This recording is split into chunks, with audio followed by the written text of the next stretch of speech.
Rabbit Hole Roundup, episode 121. The road from 0 to 500 is the hardest part. So guys, in today's edition of the Rabbit Hole Roundup, I'll be starting with a clip coming from the Artist Friendly podcast, which is of course hosted by Joel Madden, lead singer of Good Charlotte. And so in this clip, the guest he has on speaks about how the hardest road, and the hardest part of any journey, is going from 0 to 500. And I think this goes for so many different things, whether it's as a content creator, as an artist, as a music artist, etc, etc. Sorry, Professor, your little symphony is over. But when it feels like nothing is moving, you have to keep hammering away, knowing that although it may not feel like anything is happening, it is going to pay off eventually as long as you stick with it. Now also, initially I did have another top 5 list planned out, but I think I'm going to save that for next week actually. So now you guys have some suspense and waiting for that. Anyways, following that, I'll be sharing a clip coming from Bruce Lee, which is all about how finding peace is more about stripping down what doesn't belong, versus chasing it and attaining it and holding on to that peace. Very powerful stuff. After that, I'll be sharing a clip coming from Quaze on Instagram, where he talks about how they lied to you about age and age being your limiting factor in achieving your goals. I ain't old, huh? Don't worry, Pops. We're almost across the street. So in this clip, he gives an example of an actor who didn't get his first legit acting gig until he was 50 years old. So when everyone out there told him to quit, he didn't listen. As I'm always saying, the viral sensation who blows up overnight is going to deceive you. So if you're someone who hasn't made it yet, no matter how old you are, if you have that dream, you have to stick with it. After that, I'm going to be posing a challenge to you guys, coming from Andy Grammer, of course one of my favorite music artists, and in this clip he talks about doing selfless acts, and this is of course going to boost your mood and also make the world a better place.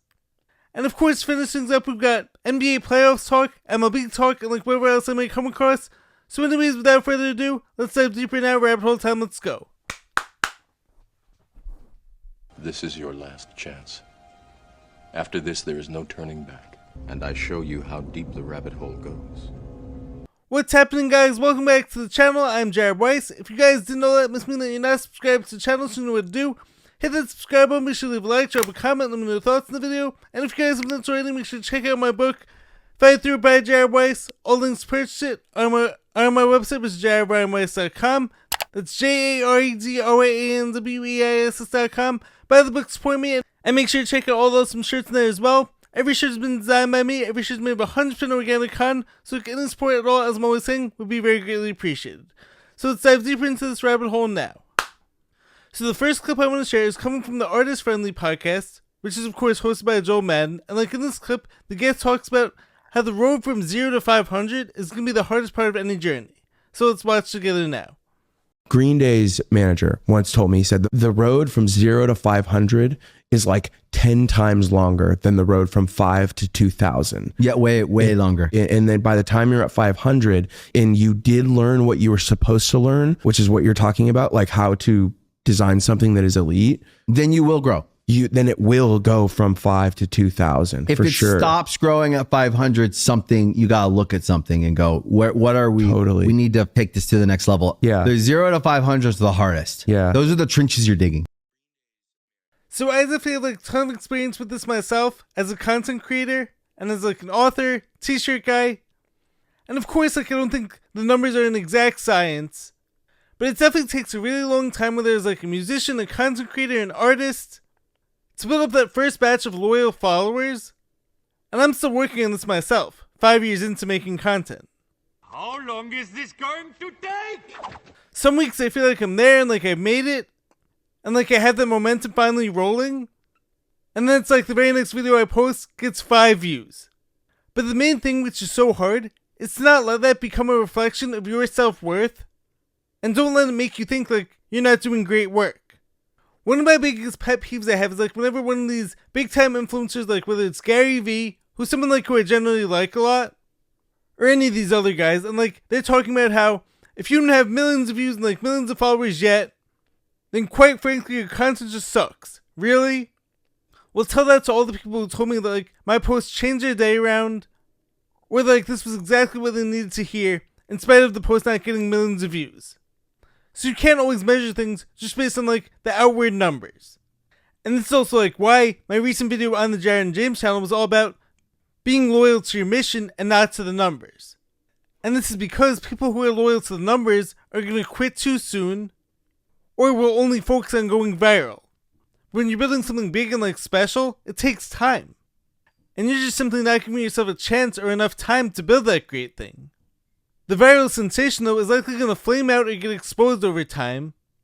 But I believe that like when you're authentic and like you're doing things the right way and you're being genuine, yes, it often takes a lot more time, but like you're leaving a positive impact on every single listener, every person like who views your stuff, and before you know it, you have a movement going. But getting over like that first hump or first batch of people is the hardest. It's going to be the hardest part of the journey to build that momentum. You have to keep going, keep pushing, and like I'm in this too right now myself. So I know like all about the persistence that it takes, but I'm so focused on being loyal to my mission because like I know I'm being pulled by a higher calling. And so like it's gonna happen. I can't control the when, but like I can control the effort that I'm putting in day after day. Next, but I want to share a really powerful clip coming from Bruce Lee where he was asked, how do you find peace? You're not gonna want to miss his answer. It's brief, but like to the point. So let's check this one out right now. How do you find peace? You don't find peace. You choose it. By what you ignore, by what you release, by what you stop giving energy to. That's the shift. Love this coming from Bruce Lee. This guy was like full of so much wisdom. So this brings me back to the idea of meditation. Because as anyone like who practices meditation knows, when you're so focused on like, how do I get this idea of peace? Or like, how do I make myself more peaceful? So often you're gonna miss it. Inner peace. Because as Bruce Lee just said, it's about stripping down everything that's taking away your peace. And also, like as one of my all-time favorite quotes goes, where focus goes, energy flows. So especially in this whole like age of information, where all of us like have access to anything at the touch of a button, this can be great and like can be a great tool if we use it wisely. But also, like as the Spider-Man quote goes, with great power comes great responsibility. With great power comes great responsibility. So one major thing is like we have to be careful of how much negative content all of us are intaking. A really good rule of thumb is like if it's taking away your peace and like there's nothing you can do to change it, or the event like is totally beyond your control, I would say like to limit your exposure to it as much as possible. Otherwise you can start like embodying that negative energy. Even when it comes like to our personal lives, how much drama like do we surround ourselves with? And also like, are we hanging around the wrong people? Do we keep the wrong people around us? Are we around people like who are always gossiping and complaining? Are we overstimulated? And if and when this does happen, how do we come back to center? How do we remove all the things that don't belong? And this idea of like coming back to center is so key in our lives because life happens and like life is gonna hit, so you can't just like sit in your house avoiding everything and like avoiding all the chaos completely. Let's sing our own song about the joy of staying indoors. But the challenge is when life does hit, how do we get back to center? Refocus on your breath. Remind yourself like of what truly matters. True inner peace is a lifelong practice and like a journey. It's not something like you have it and that's it. But it's about like the constant reminders to ourselves and like constantly removing all the things that don't belong and like stripping down all the excess and like all the fluff. Now moving right along, I want to share a clip coming from Quazon on Instagram where he spoke about like how they lied to you about your age being your limiting factor when it comes to achieving your dreams. So let's check this one out together now. When you're finished this video, you're gonna Google two things. So back in 1967, a 30-year-old man hopped on a Broadway stage for the first time. You know, he had that typical crazy dream of becoming a Hollywood actor. But Hollywood wasn't having it. They weren't interested in him. But you know, he kept trying and he would get the odd role here and there, but nothing significant. Nothing that would keep the lights on. And then he ended up getting a divorce. And along with the divorce, depression came. Time wasn't on his side. I mean, he wasn't a spring chicken. He had to sit by and watch as younger men took roles that he thought he deserved. Remember how I said he was 30? Well, now he was 40. And then he was 45. He was becoming an old man and he had nothing to show for his crazy dream. And so he struggled for 20 years. And then at the ripe age of 50, his dream started to work out in a major way. What followed was an Oscar, a Golden Globe, and one of the most decorated acting careers in history. And he later said that it was probably a blessing that it happened later rather than sooner. Morgan Freeman didn't get his first big break until he was 50 years old. So the next time you think you're behind in life, remember his story, because more than likely your best work has not been created yet. Your best moment has not happened yet. And who knows what you might miss out on if you choose to stop now. When you're finished, Love that clip. So inspiring and like a truly amazing story for any of us like who've been told like it's time to give up on our dreams. So one of the many lies of social media is that like you have to be successful right out the gate or you have to quit. But as one of my all-time favorite lyrics coming from the Macklemore song 10,000 Hours goes, the greats weren't great because a birthday could paint, the greats were great because they paint a lot. And don't underestimate the power of being a late bloomer. And don't get it twisted, there are plenty of them out there, you just like don't see all the work that went in before they got there. And this is why like I'm so big on sharing my whole journey, because when I do ultimately make it, you're not going to be able like to deny all my struggles along the way. But a lot of people out there are either hesitant to share that part of their journey, because of course a lot of people are embarrassed, or on the other hand a lot of people are going to quit too soon. So as Quazon just shared, this actor, Morgan Freeman, went through his 20s, 30s, and 40s without getting like a legit shot at an acting gig. And it wasn't until like he turned 50 that he actually got that role. So just because you haven't made it yet, remember like there's a lot of others in that boat too. But what's going to separate you from them is your ability not to quit and to keep working even like when you haven't made it yet. Even despite like the imperfect circumstances, you're going to keep going. So my message to you is to keep producing that music, keep making every post, keep working on all your physical and athletic goals.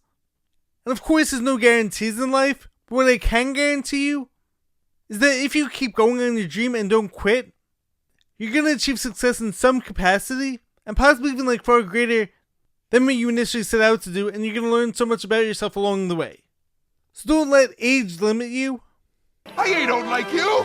I ain't old. You can be the exception to any of these rules out there. You have to stay loyal to that vision and like don't let it out of your sight. And as another quote I love goes, people often overestimate what they can do in 1 year, but underestimate what they can do in 10. Now next, I want to share a message coming from Andy Grammer that's going to challenge you guys. So I was recently listening to one of my favorite music artists, Andy Grammer, when he went on like Rainn Wilson's podcast. And as always, he gave like a really powerful piece of advice, which is, take one action every week with nothing to gain. Now of course we can debate just like they did during that Friends episode. Are there any truly selfless acts that don't bring you any joy? There's no unselfish good deeds, sorry. Yes, there are. There are totally good deeds that are selfless. That's what I would say is like the greatest thing. The kind acts actually are going to benefit both parties. So even if there's no monetary gain involved, putting a smile on someone's face is priceless. It feels incredible. And there's so many options like that I'm always talking about. Whether it's something simple like leaving a nice comment on one of your friend's posts, supporting a small business owner, helping pick up your mom's groceries, a simple smile, complimenting your friend's new shoes, new shirt, new hair, or whatever the case may be. Come on, tell me, it's a new haircut, isn't it? It's got to be a new haircut, new makeup. You've had a lift, you've had a tuck, you've had something. There's so many simple ways to change the world, and like when you add these things up one at a time, you get a better, happier, kinder world. And of course there are also like bigger actions too, such as like buying food for a family who needs it, volunteering at a homeless shelter, etc. But I think no act is too small. So that's my challenge to you, for me and Andy. Take at least one action every week with nothing to gain. And as I always say, just to reiterate, don't underestimate the power of small actions. Those count just as much, and like these are things you can do like every single day too. I mean, me personally, I'm always giving out smiles and compliments to everyone. And honestly, this just like flows out naturally for me, especially at my gym. After a few months, I've had like several people come up to me telling me how my positive energy changes their days, and like I'm not even trying. I'm just like being myself. So be the change, be part of the solution, and like you're gonna make the world a better place. Anyways, on to the sports recap. Let's go now. So we're starting off this week's sports recap with where Jared was right and Jared was wrong, NBA Playoffs Edition first round. And I'm also going to be giving my second round predictions. So let's start things off in the East, where I was very wrong about the Celtics. I thought the team had championship aspirations written all over them. And I also thought this was the hottest team coming into the playoffs. I didn't think that team had any shot of losing to the 76ers, and yet it happened. I mean, a team who got the 2 seed with no Jason Tatum for most of this season, and then you add him back to the mix, how could that team lose? But what they couldn't prepare for, and what I didn't see coming, was the fairly healthy Joel Embiid putting up 30 in some of these games, Paul George playing prime PG-13 on both ends, and of course Tyrese Maxey and VJ Edgecombe are 2 of the fastest guards in the league right now. I think also the Celtics stuck too much to their game plan of just shooting as many threes as possible, and then when those threes weren't falling, they had nothing to fall back on.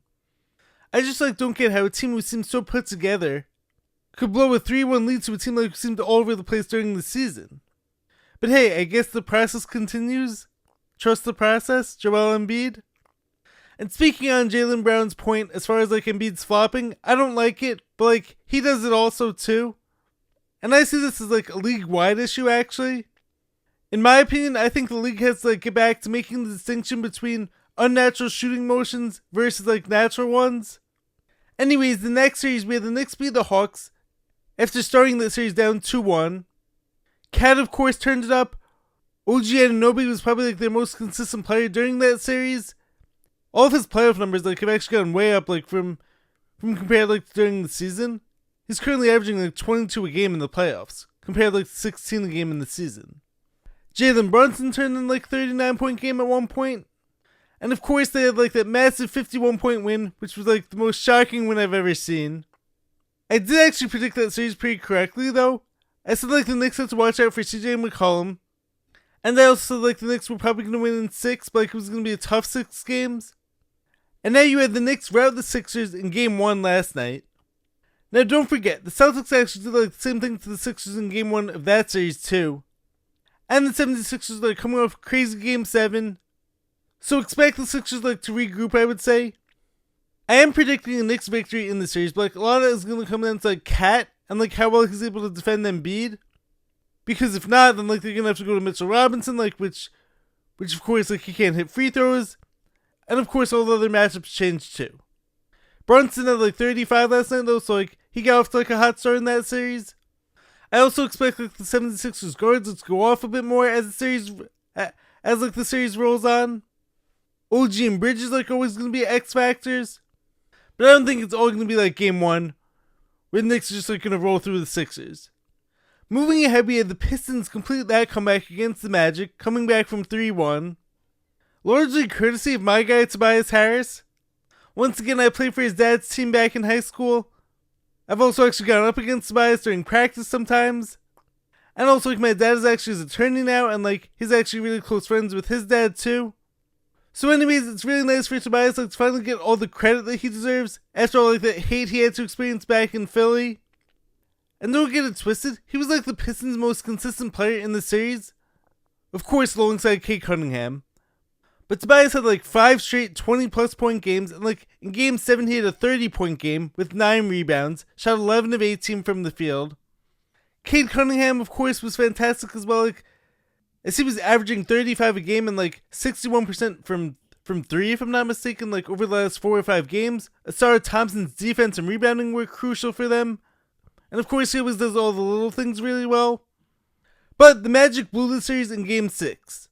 That team was up by 22 or 24, and they missed 23 straight shots and 45 minutes of real time of not making any shots.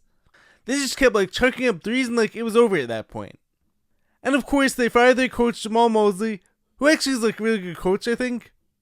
But the Magic had an inconsistent season, and also after dominating that series early on, Bane's shooting went cold. Paolo was fantastic, but he didn't have enough help, and also Franz Wagner was hurt. Furthermore, the Cavs were able to come back after that RJ Barrett crazy shot in game 6, and they were able to beat the scrappy Raptors team. Now, I did pick correctly in that series. In game 7, Jared Allen had a big double-double, and a team with Harden and Mitchell should be able to advance to the second round. But I'm going with the Pistons in this next series. I think the Cavs are in some physical tough matchup for the Pistons, that like the Magic were. And I initially thought like the Cavs were going to come out with like a massive statement win during that first round against the Raptors, but like they didn't. They struggled against like the young upstart Raptors. And so now like in this next series, I do think it's going to come down to like the Pistons smothering defense. And then like on top of that, if Tobias could stay like consistent as Cade's number 2, and then like Duncan Robinson has hit some shots, Jalen Duren like is going to have to like dominate the paint. So I'm picking Pistons in 6 if I had to say. Now let's head out west. Of course like I picked the Thunder over the Suns, not much to say in that series. It didn't take a rocket scientist to pick that series correctly. But more importantly, my Lakers took down the Rockets in 6 games. And like coming into that series, I was like one of the only people who had faith in LeBron and my Lakers. Because it's like just as how in football you can never count out Tom Brady, you can't ever count out LeBron. He's always going to find a way like, to elevate his teammates' play, and he did that in the series. I mean, don't forget, he took the 07 Cavs to the finals. He also took like the Cavs with Dellavedova and Mozgov to the finals. And now he took a team without their top leading scorer, Luka Doncic, and Austin Reeves like for most of that series. He got them an impressive series win against the Rockets. A solid team, albeit without KD. And credit JJ Redick, because of course, while LeBron James controlled the pace in the series, and Rui Hachimura, the unsung hero, came up big, shooting 50% from 3. Luke Kennard came out hot in that series. Marcus Smart was great on both ends. And also a credit to DeAndre Ayton. His effort in the series on both ends was fantastic. He was grabbing offensive rebounds. And his defensive rotations on Şengün, fantastic. I love what I was seeing from him. That's exactly what this team needs from him if they didn't make any noise against the Thunder. But Redick's defensive schemes and like getting everyone to buy in and like his adjustments from game to game were great, and like thankfully the Lakers didn't end up like on the wrong side of history. So Lakers Thunder is going to be really tough. The Thunder, as we all know, like are a different beast, and of course they also get like every single call, which is going to piss me off, I know it. But the only way like that the Lakers have a shot at winning any games, or even possibly winning the series, once again I have faith in my team. They're going to have to make as few mistakes as possible because the Thunder's defense capitalizes on every single bad pass, every sloppy play, and every like bad shot that you take. Luke Kennard is going to have to get back to like, hitting his shots. Austin Reeves is going to have to go off. Marcus Smart is going to have to play fantastic defense on Shai Gilgeous-Alexander without fouling too much. And LeBron James is going to have to be LeBron James. He's going to have to make history, and like I'm not going to pick either team in this series right now, because I don't want to give up on my Lakers. It's going to be a tough series, though. And DeAndre Ayton is going to have to like, control the paint, too. Then after that, like the Spurs beat the Blazers. I picked that series correctly. And I have like spoken about that pretty much in depth. So let's talk more about like how the Timberwolves beat the Nuggets. The Nuggets, as so many of us thought, were like primed to make a title run this year. And of course, having no Aaron Gordon for so much of the series killed them. But the Wolves, as we've seen the past 2 seasons, are built for the playoffs.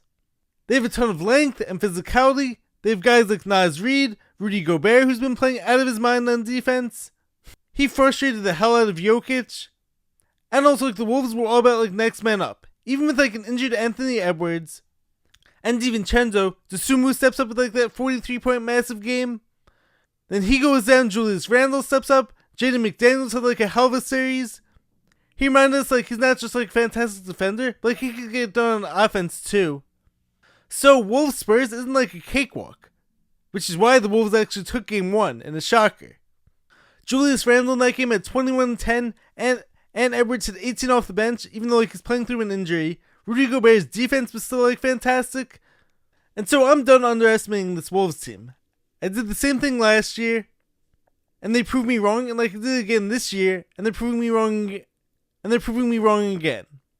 I'm not sure though like how they're gonna slow down Wemby for the rest of the series. I mean like in game 1, he shot 5 of 17. But hey, if the Wolves team defense could put some like physicality on Wemby, they may actually be able to frustrate him enough to get him to take some bad shots. However, having said that, like he did have a triple-double with blocks in game 1. He had 12 blocks in that game. Insane. Mike Conley, the trusted veteran, outscored De'Aaron Fox with 12 points in that game. So the Wolves have the experience edge in the series, but like the Spurs have Wemby, a different animal. Terrence Shannon also has been like fantastic ever since like he entered the rotation. He's always been like an underused player. His athleticism is crazy, and he can get to the rim at will. And so the Wolves took game 1, and like I can't say I'm surprised anymore. Is Rudy Gobert going to continue like to earn that 4-time Defensive Player of the Year award? We'll have to see as the series goes on. Now let's head over to the MLB and talk some baseball news. So like first up, RIP to John Sterling, the radio announcer for the Yankees. He happens to be like one of the best radio voices of all time.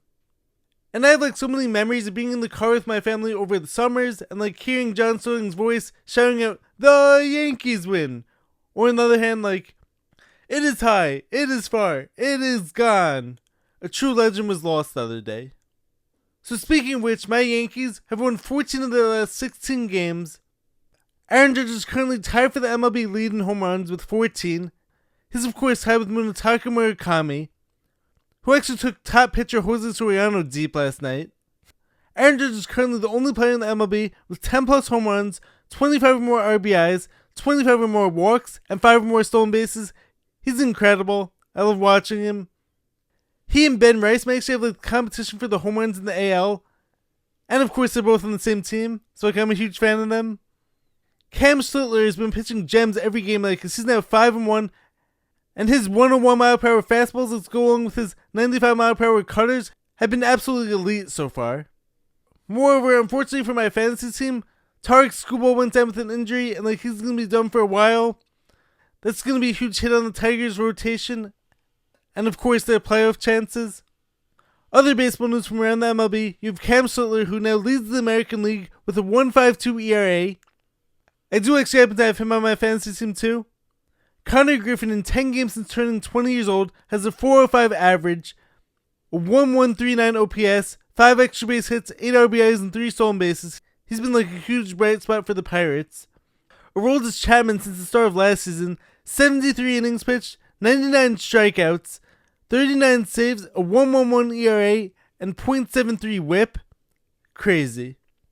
And don't look now, but like the White Sox, currently at the time of filming, holds an AL wildcard spot. I don't think anyone saw that coming. Anyways, that's your sports recap for the week. Let me know your thoughts in the comments below, and let's finish up the video now. Anyways, that's the video. If you guys enjoyed what you heard, make sure to leave a like, drop a comment, subscribe to the channel. I will catch you guys next time. Stay positive, stay hustling, stay grinding. Catch you next time. Peace.